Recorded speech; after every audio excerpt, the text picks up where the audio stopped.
We are going to talk about a stock called Royal Orchid. Now, before talking about the stock, let me talk about the industry a bit. Now, we know that 2 years back, during COVID, most of the companies in hotel industry was not doing well.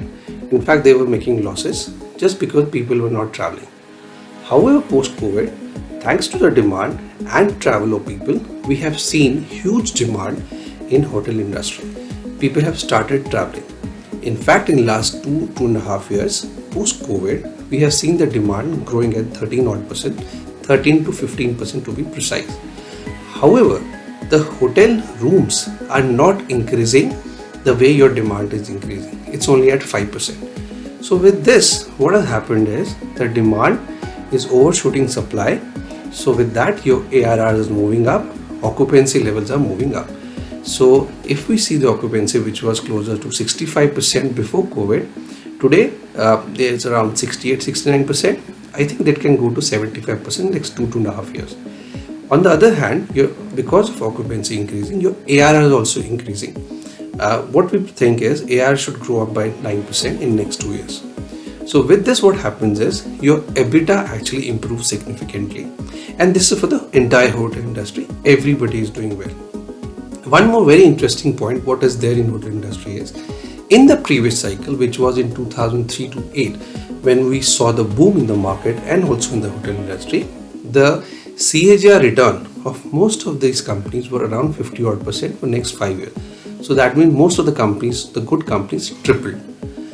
However, there is very interesting difference between today and that time. If you see that time, the industry was actually heavily loaded by assets. So the hotel industry was also the asset owner. However, standing today, most of the companies are light on asset.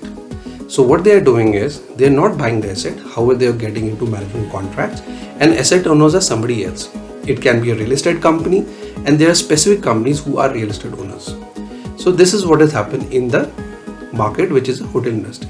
Now coming specific to Royal Orchid, why we like this company? It's a very interesting company focusing on 3 and 4 star hotels. The company can grow at the EBITDA and the PAT level closer to 30%. PAT will be around 35%. And the reason is the ARRs will improve, the occupancy will improve.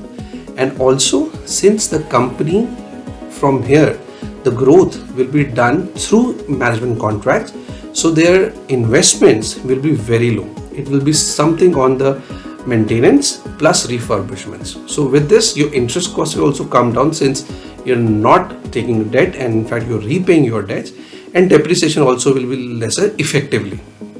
So that's why PAT can grow at 30 or 5%. Now on the other hand, what we think is, what the projections are, that the company will make around 82 to 85 crores of cash flow this year, which is closing FY24.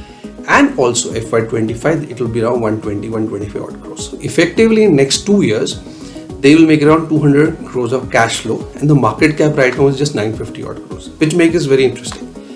Now, if I talk about the valuation on EV EBITDA FY25 is 7.6 times. And while if I just talk about the competition, although it's not the right competition, which is Indian hotels, it's at 24 times. I'm not saying it will go at 24 times, but it should be somewhere in between. So there's a good money that can be made. I think in next 2 years, the target, what we can think of is 550 odd rupees, which is good, very good in fact. Now just want to give a caveat. Now hotel industry is not something which you can keep for 10 years. It's a cyclical industry, and it comes in cycles. So we have to monitor every quarter how the company runs, how the demand is coming up, and at the same time how the ARRs are moving up, and the management commentary is very important. So if we do that, I think this is very interesting investment, and we should have it in our portfolio, and it can give you very good returns. Thank you very much.